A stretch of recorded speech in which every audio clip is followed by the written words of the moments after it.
Hello dear people, I am Dr. Ostarsu. Recently, the course of the bilateral relations between Finland and Turkey has changed a lot, and Turkey has shifted its policy towards Finland. And now, Finland can become a NATO member. But Sweden still waits for a response from Turkey.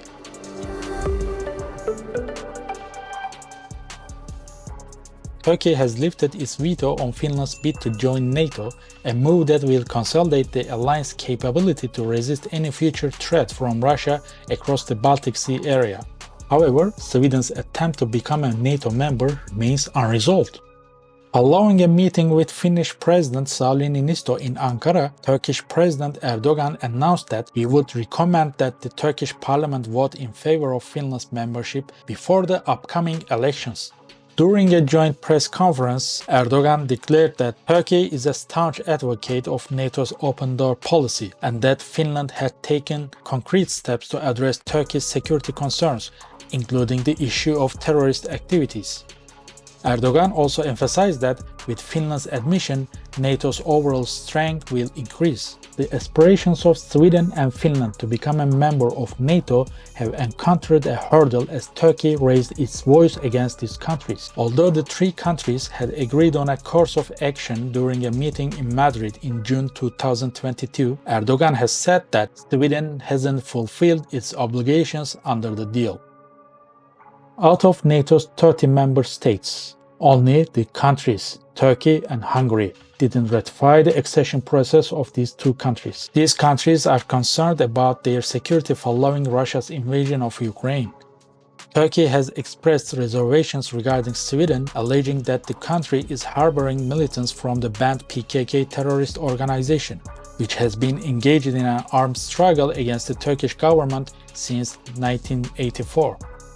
Turkey is urging Stockholm and Helsinki to adopt a proper stance against the PKK terrorist organization. In Madrid, Finland and Sweden pledged to redouble their efforts to combat terrorism, including by intensifying efforts to deport all suspected militants.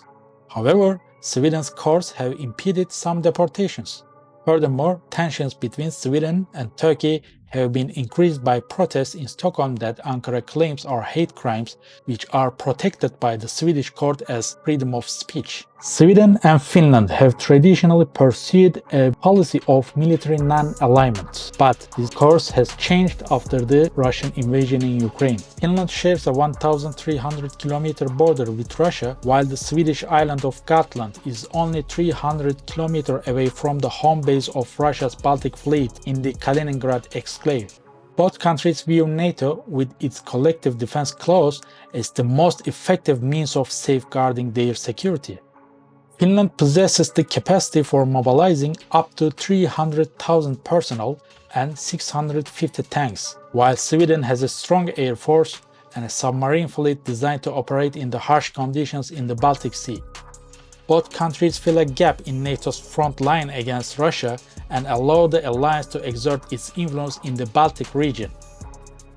Sweden and Finland had hoped to advance their bid for NATO membership jointly, but with Turkey's objections primarily directed towards Sweden, Finland may eventually become frustrated with the process.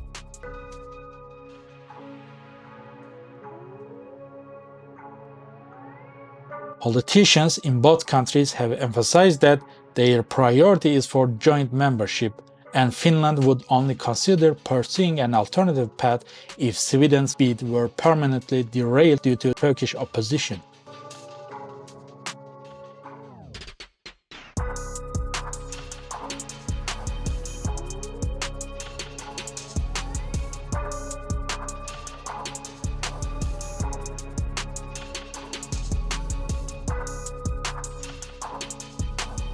Sweden and Finland initially treated their NATO membership application as a joint request, citing diplomatic and security considerations as joint membership had a compelling military necessity. However, following discussions with Sweden, Finland reluctantly decided to pursue its own individual membership bid. Swedish Prime Minister Ulf Kristersson acknowledged that "I do not conceal the fact that we would have preferred to ratify our applications jointly and hand in hand. Nevertheless, we respect that each country has made its own decisions regarding ratification." The decision to pursue individual NATO membership bids by Sweden and Finland has added a layer of complexity to NATO's defense planning. The extent of the complexity would largely depend on the duration of Turkey's delay in ratifying Sweden's application. However, Jens Stoltenberg emphasized that he could not envision any circumstances in which NATO wouldn't provide support to Sweden in the event of an attack by Russia. Hungary's President Viktor Orban has faced criticism for repeatedly delaying the approval of Sweden and Finland's NATO membership. He has accused both countries of spreading false information about the state of democracy and judiciary in Hungary. Currently, Hungary is seeking to unlock funds from the European Union, and Orban may not want to be seen as the sole country blocking NATO's expansion. But his officials have indicated that the parliament will take the issue very soon. The US officials believe that Turkey is using its veto power in NATO as leverage to obtain concessions, including the lifting of Senate objections to the sale of F-16 fighter jets. There is a sense among the US senators that Erdogan's stance may be motivated by his desire for pre-election favors, but they are not willing to make any concessions before the election, and they are hoping for a more cooperative Turkish president after the vote.